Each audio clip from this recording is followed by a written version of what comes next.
जय आशुतोष, हमने पाकिस्तान के उदाहरण देखे हैं।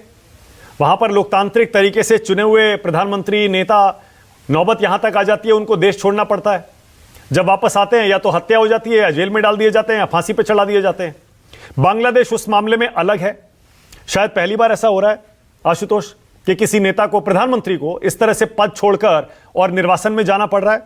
क्या आप बांग्लादेश में वापसी देखते हैं संभावित शेख हसीना की?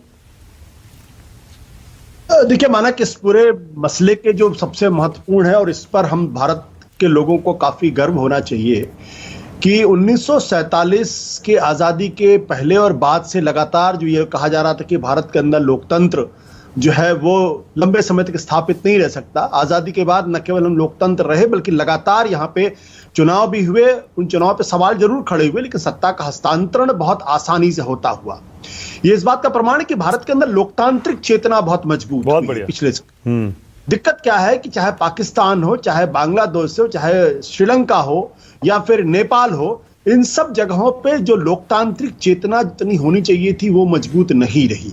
लिहाजा वहां सत्ता के हस्तांतरण में दिक्कत होती है, वहां पे सैनिक कू होते हैं, वहां पे बड़े नेताओं का मर्डर होता है। मुजीबुर रहमान का कत्ल जिस तरीके से किया गया, पूरे परिवार को खत्म करने की कोशिश की गई, तख्ता पलट की कोशिशें लगातार हैं। और अब पिछले दिनों आपने देखा श्रीलंका के अंदर भी यही हुआ था कि श्रीलंका के अंदर भी लोग इतने नाराज थे कि राष्ट्रपति भवन के अंदर घुस गए और वहां तालाब में घूम रहे वो कर रहे हैं। और उसके बाद अब बांग्लादेश में भी यही सारी चीजें हुई।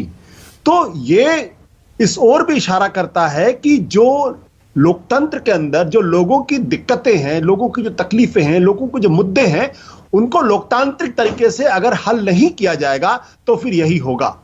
दूसरी बात क्या थी कि वहां पे 2009 में शेख हसीना आई, लेकिन 2000 जो जनवरी में चुनाव हुए, उस चुनाव की कोई क्रेडिबिलिटी ही नहीं थी।